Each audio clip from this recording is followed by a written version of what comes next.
Queridos amigos, soy el Padre Gabriel Aldana y comparto con ustedes el Evangelio, la palabra del Señor que ilumina, que guía nuestros pasos, y nos colocamos en la presencia del Señor para meditar la palabra de Dios en este día viernes. En el nombre del Padre, y del Hijo, y del Espíritu Santo. Amén. Ven, Espíritu Santo, llena los corazones de tus fieles, enciende en ellos el fuego de tu amor.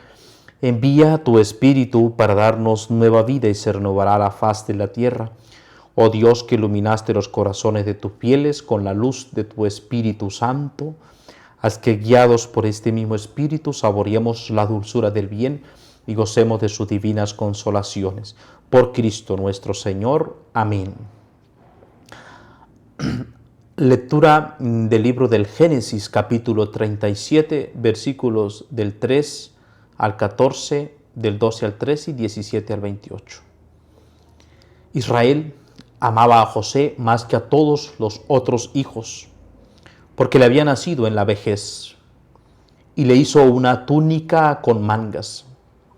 Al ver sus hermanos que su padre lo preferiría a los demás, empezaron a odiarlo y le negaban el saludo. Sus hermanos trashumaron a Siquem con los rebaños de su padre. Israel dijo a José: tus hermanos deben de estar con los rebaños en Siquem, ven que te voy a mandar donde están ellos. José fue tras sus hermanos y los encontró en Dotán. Ellos lo vieron desde lejos y antes de que se acercara, maquinaron su muerte. Se decían unos a otros: ahí viene el soñador, vamos a matarlo y a echarlo en un aljibe. Luego diremos que una fiera lo ha devorado. Veremos en qué paran sus sueños. Oyó esto Rubén, e intentando salvarlo de sus manos, dijo: no le quitemos la vida. Y añadió: no derraméis sangre, echadlo en este aljibe, aquí en la estepa, pero no pongáis las manos en él. Lo decía para librarlo de sus manos y devolverlo a su padre. Cuando llegó José al lugar donde estaban sus hermanos, lo sujetaron y le quitaron la túnica con mangas que llevaba puesta. Lo cogieron y lo echaron en un pozo. El pozo estaba vacío, sin agua.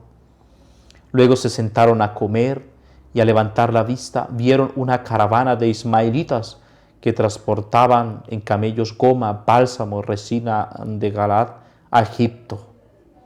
Judá propuso a sus hermanos: ¿qué sacaremos con matar a nuestro hermano y con tapar su sangre? Vamos a venderlo a los ismaelitas y no pongamos nuestras manos en él, que al fin es hermano nuestro y carne nuestra. Los hermanos aceptaron. Al pasar unos mercaderes madianitas, tiraron a su hermano y sacando a José del pozo, lo vendieron a unos ismaelitas por 20 monedas de plata. Estos se llevaron a José a Egipto. Palabra de Dios, te alabamos, Señor. Salmo responsorial 104. Llamó al hambre sobre aquella tierra, cortando el sustento de pan. Por delante había enviado a un hombre, a José, vendido como esclavo. Recordad las maravillas que hizo el Señor. Le trabajaron los pies con grillos, le metieron el cuello en la argolla, hasta que se cumplió su predicción y la palabra del Señor lo acreditó. Recordad las maravillas que hizo el Señor. El rey lo mandó desatar. El Señor de pueblos le abrió la prisión. Lo nombró administrador de su casa, señor de todas sus posesiones. Recordad las maravillas que hizo el Señor. Lectura del Santo Evangelio según San Mateo, capítulo 21, versículos 33 al 43 y del 45 al 46. En aquel tiempo, dijo Jesús a los sumos sacerdotes y a los ancianos del pueblo: escuchad otra parábola.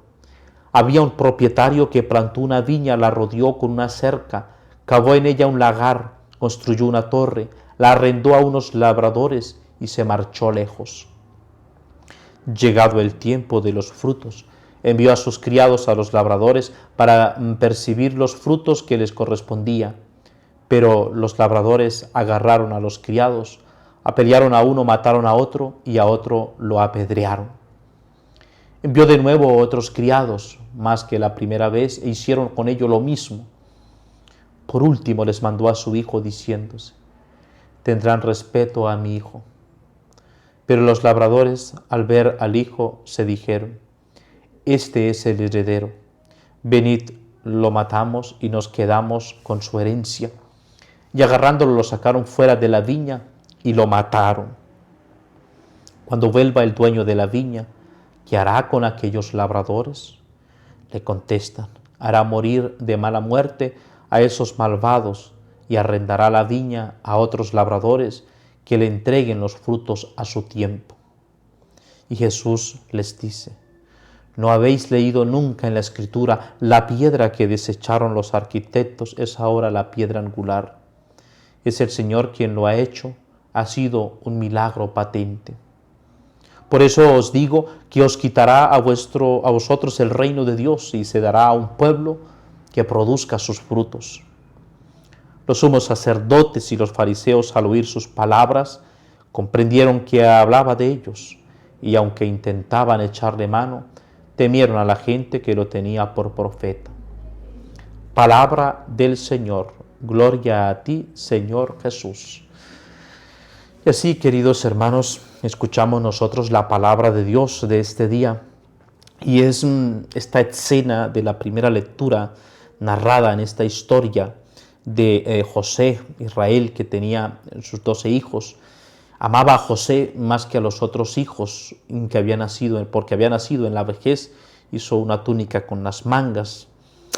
Queridos hermanos, a veces en nuestras relaciones de familia podemos sentir nosotros que en nuestras familias hay una cierta predilección por alguno de nuestros hermanos, y es normal que haya ciertas predilecciones en nuestros hogares, pero el amor, la intensidad del amor paterno-filial es el mismo.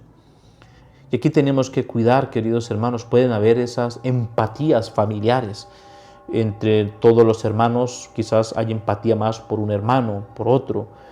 En el amor paterno-filial, mamá, papá, por nosotros, quizás hay alguno de nuestros hermanos que tiene una cierta empatía, pero el amor paterno-filial, queridos hermanos, es siempre único, es profundo, y por eso a los padres les hace muy mal a veces estas comparaciones cuando decimos que ama más a uno que a otro. Y por eso hay que nosotros cuidar.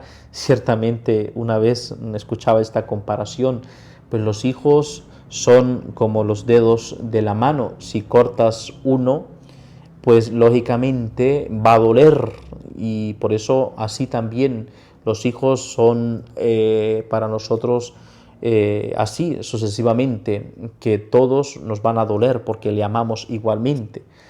Y recuerdo que cuando colocaban esa comparación, el hijo respondía: pues sí, mamá, pero es que igualmente como los hijos son como los dedos de la mano, pues fíjese que algunos son unos más grandes que otros, y así pues también es el amor entre padres e hijos, hay una predilección más por unos que por otros. Pero queridos hermanos, al cuidarnos nosotros, en especialmente que se generen en nuestros hogares, que se generen en nuestro entorno esos odios y esos rencores al interno de la familia. Por eso allí cuando sucede dice que empezaron, al ver sus hermanos que su padre lo prefería a los demás, empezaron a odiarlo y le negaban el saludo.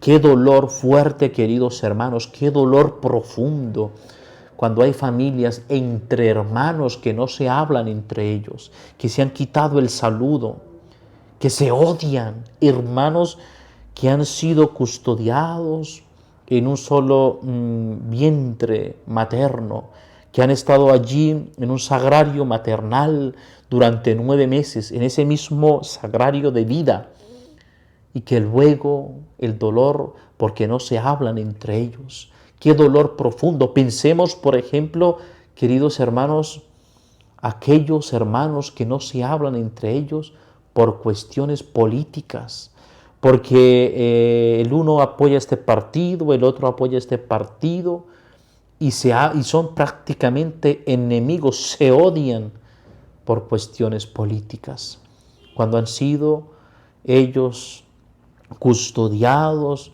en ese mismo sagrario de vida, como lo es el vientre de sus queridas madres. Y por esto, queridos hermanos, estar atentos a esos odios que se generan, el dolor para una madre, saber que entre sus hijos hay rencor, entre sus hijos hay odio, tiene que haber ese amor, reconciliación. No permitamos que nuestras relaciones fraternales, primarias, como lo es la de mi hermano, mi hermana, se dañen, se destruyan por el odio y por el rencor. ¿Cuántos, queridos hermanos, saber actualmente hermanos que sus padres han muerto y actualmente son declarados enemigos por cuestiones de una herencia? Porque la herencia, la casa que había dejado papá, mamá, es ahora cuestión de disputa, de cuestión de litigio, y ahora hay ese rencor y división en la familia porque no cedemos, porque no nos ponemos de acuerdo a la verdad, a la justicia. Rencores y divisiones, odios sembrados allí. No permitamos nosotros, queridos hermanos, que el odio y el rencor llegue a nuestras familias, que seamos siempre vínculos de comunión y de unión. Por eso pido al Señor que les bendiga, que les acompañe, que se mantengan muy unidos y que nosotros podamos ser una sola familia en la iglesia de Dios, iglesia doméstica en nuestras familias, que podamos seguir correspondiéndole con amor a Dios y que la bendición de Dios Todopoderoso, Padre, Hijo y Espíritu Santo, descienda sobre ustedes y permanezca siempre. Amén.